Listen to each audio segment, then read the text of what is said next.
This channel does not promote any violent, harmful, or illegal activities. All content provided by this channel is meant for an educational purpose only. এই মুহূর্তে আপনাদের গড়িয়াহাটে নিয়ে যাব, সেখানকার ছবি দেখাবো। চাকরিহারারা এই মুহূর্তে গড়িয়াহাটে বসে পড়েছেন। সেখানে তারা দেখুন শুয়ে পড়েছেন, রাস্তায় শুয়ে তারা আজকে প্রতিবাদ জানাচ্ছেন তাদের বর্তমান পরিস্থিতির। মানববন্ধন করে রেখেছেন চাকরিহারারা, অন্যদিকে রাস্তার মাঝখানে শুয়ে প্রতিবাদ জানাচ্ছেন। আমার সহকর্মী শর্মিষ্ঠা সেখানে রয়েছেন। শর্মিষ্ঠা, আর কি দেখা যাচ্ছে প্লিজ একটু বলো।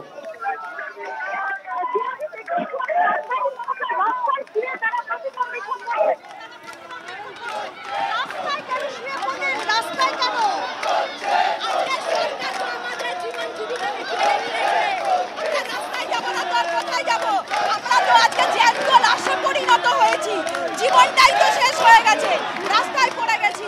বিদ্যালয় থাকার কথা আজ আমাকে রাস্তায় ফেলে দিয়েছে। গড়িয়াহাটে পুরো সার্বিক ছবিটা দেখাই। বাসের সামনে শুয়ে রাস্তায় বসে তারা প্রতিবাদ ধিক্কার জানাচ্ছেন। আমি দেখাবো পুরো মানববন্ধন করে গড়িয়াহাটে, একেবারে পুরোপুরি মানববন্ধন করে, মানে তারা পুরো গোল করে পুরো জায়গাটাকে ঘিরে রেখেছে। তারা এই মুহূর্তে অবস্থান বিক্ষোভ করছেন। অনেকে শুয়ে, আমরা দেখতে পাচ্ছি ট্রাম লাইনের উপর একজন শুয়ে রয়েছেন। ট্রাম লাইনে শহর কলকাতা বা গড়িয়াহাট এই মুহূর্তে যানজট করতে বলা হয়, একেবারে অবরুদ্ধ করতে বলা হয়, সেই একেবারে ছবি কিন্তু চারিদিকে ধরা পড়ছে। মানে গড়িয়াহাটে আমরা জানি এতগুলো রাস্তার কানেক্টিং জায়গা, সেখানে শিক্ষকরা এই মুহূর্তে প্রতিবাদ বিক্ষোভ চালিয়ে যাচ্ছেন, কারণ তারা বলছেন তারা রাস্তা ছাড়ছেন না, তারা আন্দোলন করবেন, তারা রাস্তা কিছুতে ছাড়বেন না, কারণ তারা অনেকেই যোগ্য। এখানে সেই যোগ্যদের তালিকা যদি এসএসসি বা সরকার দিয়ে দেয়, কিন্তু এই প্রতিবাদ করার জায়গা নেই। আজকের এই শিক্ষকদের জায়গা হচ্ছে স্কুলের চেয়ার টেবিল, কিন্তু আজ সারাদিন তাদের রাস্তা হয়েছে, রাস্তায় প্রতিবাদ করতে হচ্ছে। রাস্তায় শুয়ে পড়ে প্রতিবাদ, কি বলতে চাইছেন সরকারকে? সরকার তো পেটে লাথি মেরেছে, তার পোষা পুলিশও পেটে লাথি মেরেছে। দিদিমণি ইন্ডোরে বলেছিল সময় দিলে যোগ্যদের আমি কিছু করতে পারতাম, কিন্তু এখনো সময় আছে। যোগ্যদের জন্য সার্টিফাইড লিস্ট দিক। শিক্ষকদের জায়গা কি রাস্তা? এরকম ট্রাম লাইনে শুয়ে থাকবেন গড়িয়াহাটে?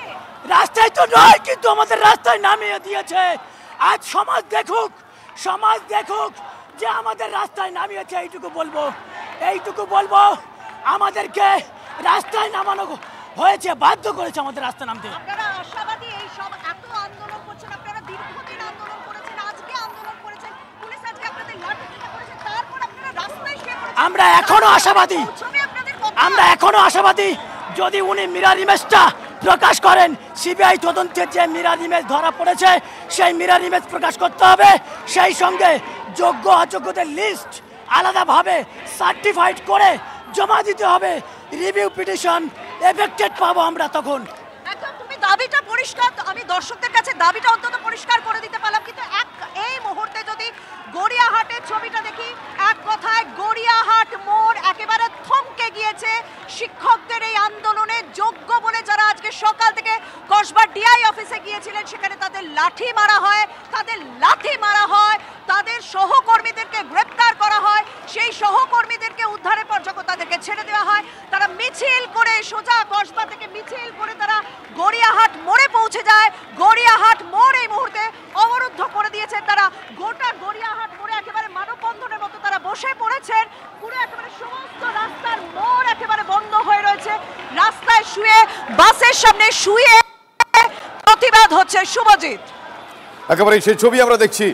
গোটা রাস্তায় তারা মানববন্ধন করে রেখেছেন, রাস্তার উপর শুয়ে তারা প্রতিবাদ জানাচ্ছেন। তাদের পরিস্থিতি এই মুহূর্তে চাকরিহারাদের বিক্ষোভে অবরুদ্ধ শহর কলকাতার অন্যতম গুরুত্বপূর্ণ জায়গা গড়িয়াহাট মোড়। আপনারা দেখছেন সেই ছবি। আজ দিনভর তারা প্রতিবাদ দেখিয়েছেন। এই মুহূর্তে তারা রাস্তায় বসে পড়েছেন এবং রাস্তা অবরুদ্ধ কার্যত, অর্থাৎ গড়িয়াহাট মোড়ের মতো গুরুত্বপূর্ণ রাস্তা, যে রাস্তা একদিকে রাসবিহারী এবং অন্যদিক থেকে রুবি থেকে যে রাস্তা আসছে, সেই রাস্তা সম্পূর্ণভাবে অবরুদ্ধ হয়ে পড়েছেন।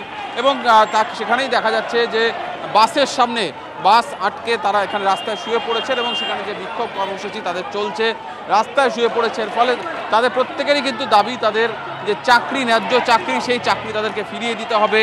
আপনাদের দেখতে পাচ্ছি, আপনার রাস্তার সামনে বসে পড়েছেন, কেউ রাস্তায় শুয়ে পড়েছেন, বিক্ষোভ দেখাচ্ছেন। এবারের দাবিটা কি? কারণ আমাদের রাস্তায় নামিয়ে দেওয়া হয়েছে বলেই আমরা রাস্তায় বসে পড়েছি। আমাদের দাবি খুব সহজ এবং সরল। সুপ্রিম কোর্টের রায়ে এখন আমাদের আর চাকরি নেই, যদিও মাননীয় মুখ্যমন্ত্রী বলেছেন তিনি ব্যবস্থা করবেন, কিন্তু আমরা এক্ষুনি আমাদের যে দাবি যোগ্যদের লিস্ট প্রকাশ করতে হবে।